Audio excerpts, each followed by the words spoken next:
बोलिए शंकर भगवान की जय। श्री गणेश भगवान की जय। भगवती मैया की जय। भगवती मैया की जय। श्री शिव महापुराण के अंतर्गत कोटि रुद्र संहिता जो कि चतुर्थ संहिता है और इसके अध्याय 40वें में आज हम प्रवेश करेंगे, जिसमें वर्णन है शिवरात्रि व्रत महात्म के प्रसंग में। शिवरात्रि व्रत महात्म के प्रसंग में व्याध एवं मृग परिवार की कथा तथा व्याधेश्वर लिंग का महात्मा। ऋषिगण बोले हुए सूत श्रुते ते वचनं श्रुत्वा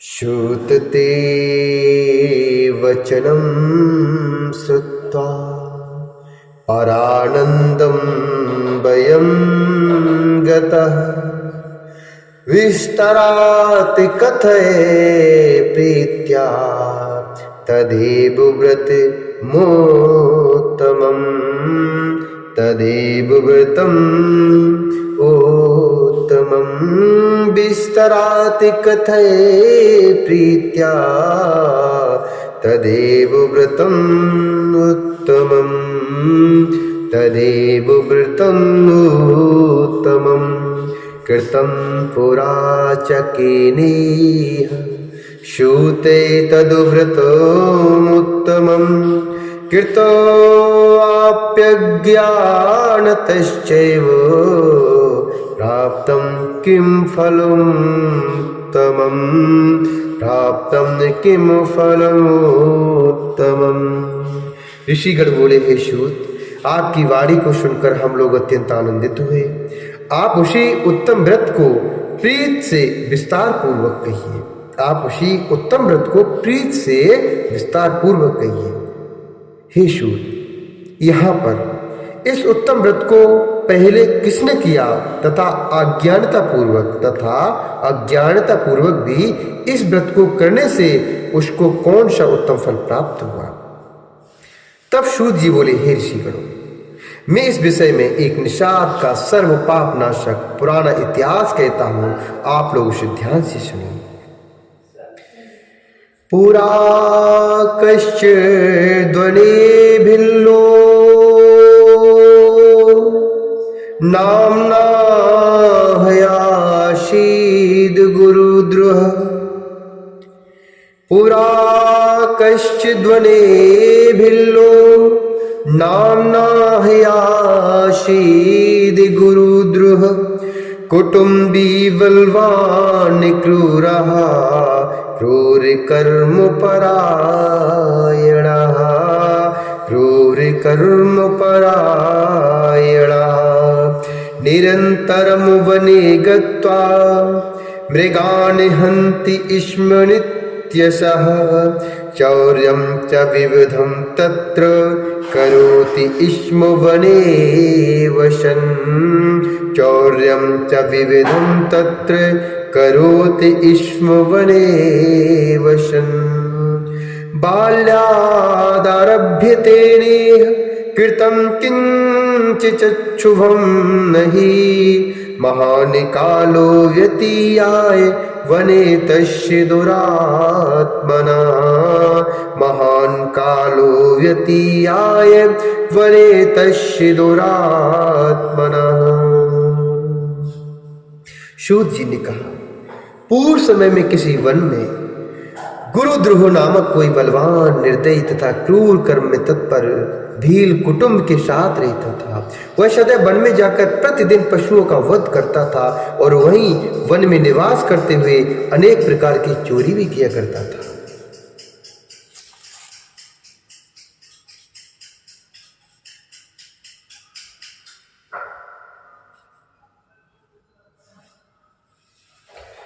उसने बाल्यावस्था से लेकर कभी कोई शुभ कर्म किया ही नहीं था। इस प्रकार वन में उस दुष्ट आत्मा का बहुत समय बीत गया। किसी समय शिवरात्रि का उत्तम दिन आया, परंतु विशाल वन में निवास करने वाले उस दुष्ट आत्मा को इसका कुछ भी ज्ञान नहीं था। इसी समय भूख से पीड़ित उसके माता पिता तथा स्त्री ने उससे कहा, हे वनेचर हमें भोजन दो, हे वनेचर हमें भोजन दो। उनके ऐसा कहने पर वह भील भी धनुष को लेकर शीघ्र ही मृगों को मारने के लिए सारे वन में घूमने लगा। देव योग से उस समय उसे कुछ भी न मिला, तब तक सूर्यास्त हो गया। इससे वह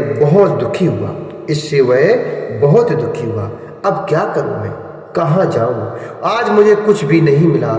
घर में जो बालक हैं उनकी तथा माता पिता की क्या दशा होगी, और जो मेरी स्त्री है उसका क्या हाल होगा। अतः मुझे कुछ लेकर ही जाना चाहिए, बिना भोजन लिए घर जाना व्यर्थ होगा। ऐसा विचार कर वह व्याध किसी जलाशय के समीप गया और वहाँ जल में उतरने के लिए घाट था, और जहाँ जल में उतरने के लिए घाट था वहाँ पर जाकर बैठ गया। ऐसा विचार कर वह व्याध किसी जलाशय के समीप गया और जहाँ जल में उतरने के लिए घाट था वहाँ जाकर बैठ गया। इस स्थान पर जल पीने के लिए कोई जंतु अवश्य ही आएगा, ऐसा उसने सोचा। तब उसे मारकर मैं अपना कार्य सिद्ध करके आनंद पूर्वक अपने घर को चला जाऊंगा। इस प्रकार का वह विचार कर वह भील जल लेकर पास ही स्थित किसी बिल वृक्ष पर चढ़कर बैठ गया। वह जो भील था उसके पास में एक बिल वृक्ष था और उस पर चढ़कर वह बैठ गया। कब कोई जीव आई और कब मैं उसे मारूं, ऐसा मन में विचार करता हुआ वह भूखा प्यासा व्याध वहां बैठा रहा। उस रात के प्रथम प्रहर में प्यास से व्याकुल एक हरिणी चकित होकर कूदती फांदती वहां आ गई। एक हिरणी कूदती फांदती वहां पर आई। तब उसे देखकर उसने प्रसन्न होकर उसे मारने के लिए शीघ्र ही अपने धनुष पर बाण चढ़ाया। उसके ऐसा करते ही जल तथा कुछ बिल्वपत्र नीचे गिर पड़े, जहां पर वह शिवलिंग था, जहां पर एक शिवलिंग था। इस प्रकार प्रथम प्रहर की शिव पूजा व्याध के द्वारा संपन्न हो गई, जिसकी महिमा से उसके सारे पाप नष्ट हो गए।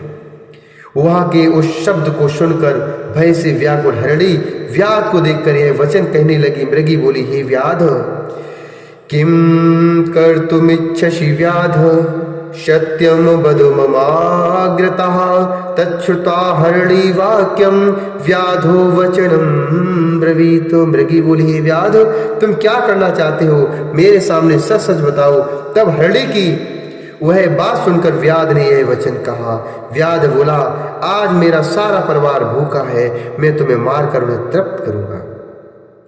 तब उसके इस दारुण वचन को सुनकर एवं उस महादुष्ट को देखकर मैं क्या करूं, कहाँ जाऊं, अच्छा कोई उपाय करती हूं, ऐसा विचार कर वहां पर उसने यह वचन कहा। मृगी बोली, हे व्याध, मन्माशेन सुखम ते स्यादेहस्यानर्थकारिणा अधिकं किम मत्पुण्यं धन्याहमुनात्र संशयः। अधिकं किम मत्पुण्यं धन्याहमुनात्र संशयः। उपकारकरस्यैव यत् पुण्यं जायते तुहि तत्पुण्यं शक्यते नैव वक्तुं वर्षिष्यतेरपि। मृगी बोली, ही व्याध, यदि मेरे अनर्थकारी देह के मांस से तुम्हें सुख प्राप्त हो जाए तो इससे अधिक पुण्य और क्या हो सकता है। मैं निसंदेह धन्य हो जाऊंगी, इसमें संदेह नहीं।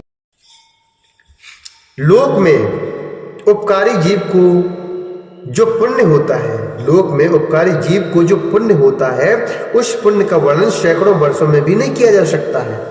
किंतु तुमसे एक विनती करती हूँ कि मेरे सभी बच्चे इस समय मेरे आश्रम में हैं, उन्हें अपनी बहन अथवा स्वामी को सौंप कर मैं पुनः आ जाऊंगी।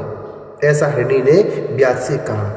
हे वनेचरे, तुम मेरी बात को झूठा मत जानो, मैं अवश्य ही यहाँ तुम्हारे पास पुनः आ जाऊंगी, इसमें संदेह नहीं है। सत्य से ही यह पृथ्वी टिकी हुई है, सत्य से ही समुद्र तथा सत्य से जल की धारा बहती है। सब कुछ सत्य में ही प्रतिष्ठित है, सब कुछ सत्य में ही प्रतिष्ठित है। सूत जी बोले, उसके इस प्रकार कहने पर भी जब उस व्याध ने उसकी बात नहीं मानी, उसका कहना नहीं माना, तब विस्मित एवं भयभीत उस हरिणी ने पुनः यह वचन कहा। मृगी बोली, हे व्याध, शरणु व्याध प्रवक्ष्यामि शपथम ही करोम्यहम् आगच्छेयं यथा ते न समीपम स्वगृहदगता न तेन समीपम स्वगृहदगता। मृगी बोली, ही व्याध, मैं जो कहती हूँ उसे सुनो। मैं शपथ लेकर कहती हूँ कि यदि मैं जा करके अपने घर से तुम्हारे पास न लौटूं तो वेद विक्रयी एवं त्रिकाल संध्योपासनहीन ब्राह्मण को तथा अपने स्वामी को आज्ञा का उल्लंघन करके कर्म में तत्पर रहने वाली स्त्रियों को जो पाप लगता है, तग्न को जो पाप लगता है, शिव विमुख को जो पाप लगता है, परद्रोही को जो पाप लगता है, धर्म का उल्लंघन करने वाले को जो पाप लगता है, विश्वासघाती एवं छल करने वाले को जो पाप लगता है, वह सब मुझ में लग जाए, वह पाप सब मुझ में लग जाए यदि मैं तुम्हारे पास पुनः न लौटूं। इस प्रकार अनेक शपथ करके जब वह हरिणी वहीं खड़ी रही, तब उस भील ने विश्वास करके घर जाओ ऐसा कह दिया। तब हरिणी प्रसन्न होकर जल पी करके अपने स्थान को चली गई। तब तक उसका प्रथम प्रहर बिना निद्रा के ही बीत गया। इसी बीच उसकी बहन जो दूसरी हरिणी थी, वह उत्कंठा पूर्वक उसे खोजती हुई जल पीने के लिए वहां आ गई। उसे देखकर भील ने बाण को पुनः खींचा, जिससे पहले के समान ही जल तथा बिलपत्र शिवजी के ऊपर गिर पड़े। उसके कारण संयोगवश महात्मा सदाशिव की दूसरे प्रहर की भी पूजा हो गई, जो व्याध के लिए शुभप्रद थी। उस हरिणी ने उसकी ओर देखकर कहा, हे वनेचर, यह क्या कर रहे हो? उसने पहले की भांति अपना प्रयोजन कहा। यह सुनकर उस मृगी ने पुनः कहा। मृगी बोली, हे व्याध, सुनो, मैं धन्य हूँ। आज मेरा देह धारण करना सफल हुआ, क्योंकि इस अनित्य शरीर से उपकार होगा, परंतु मेरे बच्चे घर पर हैं, उन्हें मैं अपने स्वामी को सौंप कर पुनः यहाँ आ जाऊंगा। व्याध बोला, मैं तुम्हारी बात नहीं मानता, तुम्हें अवश्य ही मारूंगा, इसमें संशय नहीं है। यह सुनकर हरिणी विष्णु की शपथ करती हुई कहने लगी। मृगी बोली, हे व्याध, मैं जो कहती हूँ उसे सुनो। यदि मैं पुनः न आऊं तो अपनी बात से विचलित होने वाले का जिस प्रकार शुक्रति नष्ट हो जाता है, अथवा जो मनुष्य अपनी विवाहिता स्त्री को छोड़कर दूसरी स्त्री से समागम करता है, जो वेद धर्म का उल्लंघन कर मनमाने मार्ग से चलता है, विष्णु भक्त होकर जो शिव की निंदा करता है, माता पिता के क्षय के आने पर जो बिना श्राद्धादि किए हुए उसे शून्य ही बिता देता है, अपने दिए हुए वचन को जो संताप का अनुभव करते हुए पूरा करता है, इन्हें जो पाप लगता है वह मुझे भी पाप लगे यदि मैं न। सूत जी बोले, उसके ऐसा कहने पर व्याध ने मृगी से कहा, जाओ। तब वह मृगी भी प्रसन्न होकर जल पीकर अपने स्थान पर चली गई। तब तक उस व्याध का दूसरा प्रहर भी बिना निद्रा के बीत गया। इसी समय तीसरा प्रहर आने पर मृगी के आने में विलंब जानकर वह चकित होकर उसे ढूंढने लगा। तब उस प्रहर में उसे एक मृगी जलमार्ग की ओर आता हुआ दिखाई पड़ा। तब उस प्रहर में उसे एक मृग जलमार्ग की ओर आता हुआ दिखाई पड़ा। उस पुष्ट मृग को देखकर वह व्याध बहुत ही प्रसन्न हुआ और धनुष पर बाण चढ़ाकर उसे मारने के लिए उद्यत हो गया। हे दुजो, उस समय भी उस व्याध के ऐसा करते ही उसके प्रारब्धवश कुछ बिलपत शिव जी के ऊपर गिर पड़े। इस प्रकार रात्रि में उस भील के भाग्य से तीसरे प्रहर की भी से पूजा हो गई। इस तरह से शिव जी ने उसके ऊपर अपनी कृपालुता प्रकट की। वहाँ उस शब्द को सुनकर उस मृग ने कहा, हे वनेचर, यह क्या कर रही हो? यह तुम क्या कर रहे हो? तब वह व्याध बोला कि मैं अपने कुटुंब के लिए तुम्हारा वध करूंगा। व्याध का यह वचन सुनकर मृग प्रसन्नचित हो गया और बड़ी प्रसन्न शीघ्रता से उस व्याध से यह वचन कहने लगा। हरिण बोला, मैं धन्य हूँ जो इतना पुष्ट हो, जिससे तुम्हारी तृप्ति हो जाएगी। जिसका शरीर उपकार के लिए प्रयुक्त न हो उसका सब कुछ निष्फल हो जाता है। जो सामर्थ्य युक्त रहता है वह भी उपकार नहीं करता है, उसका सामर्थ्य निष्फल ही है और वह परलोक में जाने पर नरक को प्राप्त करता है। किंतु मैं अपने बच्चों को उनकी माता को सौंपकर और उन सभी को धैर्य देकर पढ़ा आ जाऊंगा। उसके ऐसा कहने पर वह व्याध अपने मन में बहुत ही विस्मित हुआ। थोड़ा शुद्ध मन वाले तथा नष्ट हुए पाप समूह वाले उस व्याध ने यह वचन का। व्याध बोला, जो यहाँ आए वे सभी तुम्हारे ही जैसा कहकर चले गए, किंतु वे वंचक अभी तक नहीं लौटे। हे मृग, तुम भी संकट में प्राप्त होकर उसी प्रकार झूठ बोलकर चले जाओगे। आज इस प्रकार मैं जीवन निर्वाह कैसे करूँगा, अर्थात आज इस प्रकार में जीवन का निर्वाह कैसे होगा। मृग बोला, हे व्याध, मैं जो कहता हूँ उसे सुनो, मैं झूठ नहीं बोलता। यह सारा चराचर ब्रह्मांड सत्य से ही प्रतिष्ठित है। जिसकी वाणी मिथ्या होती है उसका पुण्य क्षण भर में नष्ट हो जाता है। तथापि हे भील, तुम मेरे शत प्रतिज्ञा को सुनो। संध्या काल में मैथुन करने से, शिवरात्रि को भोजन करने से, झूठी गवाही देने से, धरोहर का हरण करने से, संध्या रहित ब्राह्मण को जिसके मुख से शिव का नाम अर्थात शिव के नाम का उच्चारण नहीं होता, समर्थ होते हुए भी जो उपकार नहीं करता, शिव पर्व के दिन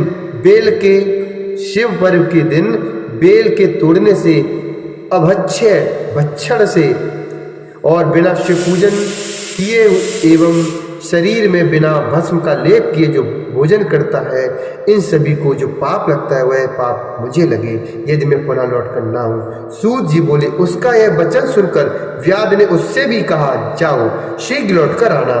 तब वह हरण जल पीकर चला गया। इसके बाद भली बात प्रतिज्ञा किए हुए वे सभी मृग और मृगी अपने आश्रम में जाकर परस्पर मिले और एक दूसरे को सारा समाचार परस्पर निवेदन किया। इस प्रकार सारा वृत्तांत सुनकर सभी ने सत्यपाश में नियंत्रित होने के कारण विचार किया कि अब हमें वह निश्चित रूप से जाना चाहिए और तब अपने बालकों को धीरज देकर वे जाने को तैयार हो गए।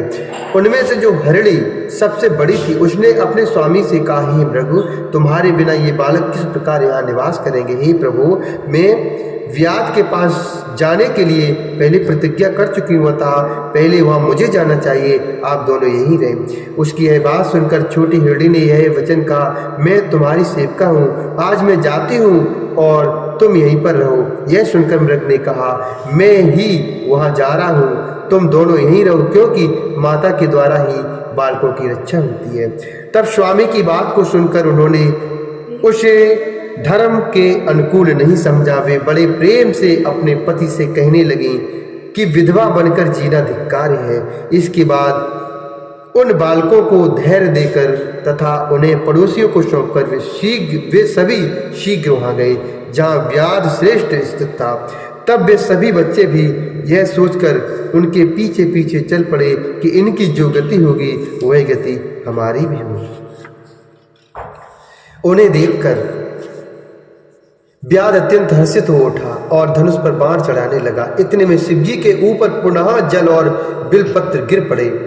उससे चतुर्थ प्रहर की भी उत्तम पूजा संपन्न हो गई। फिर तो क्षण भर में ही उसका सारा पाप नष्ट हो गया। उस समय दोनों मृगियों एवं मृग ने शीघ्रता पूर्वक कहा, हे व्याध श्रेष्ठ, अब तुम हम लोगों पर कृपा करो और हमारे शरीर को सार्थक करो। उनकी यह बात सुनकर वीर आश्चर्यचकित हुआ। शिवजी की पूजा के प्रभाव से उसे दुर्लभ ज्ञान प्राप्त हो गया।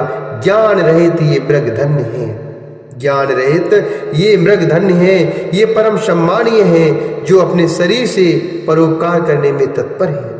मैंने इस समय मनुष्य जन्म पाकर भी क्या फल प्राप्त किया। मैंने दूसरों के शरीर को पीड़ित करके अपने शरीर का पालन किया। हाय, मैंने नित्य अनेक पाप करके अपने कुटुंब का पालन पोषण किया। इस प्रकार के पाप करने के कारण अब आगे मेरी क्या गति होगी, मैं किस प्रकार गति को प्राप्त होऊंगा। मैं किस गति को प्राप्त होऊंगा। हाय, मैंने तो जन्म से ही पाप किया है। मैं इस समय ऐसा सोच रहा हूँ, मेरा जीवन को धिक्कार है, मेरे जीवन को धिक्कार है, धिक्कार है। इस प्रकार से ज्ञान को प्राप्त हुआ वह व्याध अपने बाण को उतारते हुए कहने लगा, हे श्रेष्ठ प्रभु, तुम लोग धन्य हो, अब जाओ। तब उसके इस प्रकार कहने पर शंकर जी ने प्रसन्न होकर अपने लोक पूजित उत्तम स्वरूप को उसे दिखाया। इसके बाद कृपा पूर्वक उस व्याध को स्पर्श कर शिव जी ने प्रसन्नता पूर्वक कहा, हे वीर, मैं तुम्हारे इस स्पर्श से प्रसन्न हूं, वर मांगो। व्याध भी शिव जी के स्वरूप को देखकर क्षण मात्र मुक्त हो गया और मैंने आज सब कुछ पा लिया, ऐसा कहता हुआ शिव के चरणों के आगे गिर पड़ा। शिव जी ने प्रसन्नचित होकर उसे गुह ऐसा नाम देकर उसकी ओर कृपा दृष्टि से देखकर उसे दिव्य वर दिए। शिव जी बोले, हे व्यास, सुनो, इस समय तुम श्रृंगवेरपुर में अपनी श्रेष्ठ राजधानी बनाकर यथेष्ट दिव्य सुखों का उपभोग करो। इस समय तुम श्रृंगवेरपुर में अपनी श्रेष्ठ राजधानी बनाकर यथेष्ट दिव्य सुखों का उपभोग करो। वहां अच्छे रूप से तुम्हारे वंश की वृद्धि होगी। हे व्याध, तुम देवताओं के लिए भी प्रशंसनीय रहोगे। तुम्हारे घर साक्षात श्री रामचंद्र जी निश्चित रूप से पधारेंगे। मेरे भक्तों से प्रेम करने वाले वे तुमसे मित्रता करेंगे और मेरी सेवा में आसक्त चित्त वाले तुम दुर्लभ मोक्ष को प्राप्त कर लोगे। सूत जी बोले, इसी बीच वे सभी मृग भी शिव जी का दर्शन करके उन्हें प्रणाम करके मृग योनि से मुक्त हो गए। वे शिव के दर्शन मात्र से साप मुक्त हो गए और दिव्य देह धारण करके विमान पर आरूढ़ होकर स्वर्गलोक को चले गए। तभी से शिव जी अर्बुदाचल पर्वत पर व्यादेश्वर नाम से प्रसिद्ध हुए। तभी से शिव जी अर्बुदाचल पर्वत पर व्यादेश्वर नाम से प्रसिद्ध हुए, जो दर्शन तथा पूजन से शीघ्र भोग एवं मोक्ष को प्रदान करने वाले हैं। हे ब्राह्मण श्रेष्ठों, उस भील ने भी उस दिन से सुखों का उपभोग करने के उपरांत श्री राम की कृपा प्राप्त करके शिव सायुज्य प्राप्त कर लिया। अज्ञान बस इस व्रत को करके उसने सायुज्य मुक्ति को प्राप्त किया। तो फिर यदि भक्ति भाव से युक्त मनुष्य शुभ सायुज्य मुक्ति को प्राप्त करते हैं तो इसमें आश्चर्य ही क्या है। मैंने समस्त शास्त्रों तथा अनेक धर्मों का चिंतन करके इस शिवरात्रि व्रत को सर्वोत्कृष्ट कहा है। अनेक प्रकार के व्रत, अनेक प्रकार के तीर्थ, अद्भुत दान, विविध यज्ञ, नाना प्रकार के तप एवं अनेक प्रकार के जप भी इस शिवरात्रि की तुलना नहीं कर सकते। इसलिए अपना हित चाहने वालों को अत्यंत शुभ दिव्य भोग एवं मोक्ष देने वाले शिवरात्रि को सदा करना चाहिए। इस प्रकार मैंने व्रतराज इस नाम से विख्यात इस शुभ शिवरात्रि का व्रत संपूर्ण रूप से वर्णन किया। अब आप लोग और क्या सुनना चाहते हैं? इस श्री शिव महाप्राणे चतुर्थ्याम कोटरुद्र संहितायाम व्यादेश्वर महात्म्य शिवरात्रि व्रत महात्म वर्णनम नाम 44वां अध्याय। इस प्रकार श्री शिव महाप्राण के अंतर्गत चतुर्थ कोटरुद्र संहिता में व्यादेश्वर महात्म्य शिवरात्रि महात्म वर्णन नामक 40वां अध्याय पूर्ण हुआ। भोले शंकर भगवान की जय, श्री हरि नारायण भगवान की जय।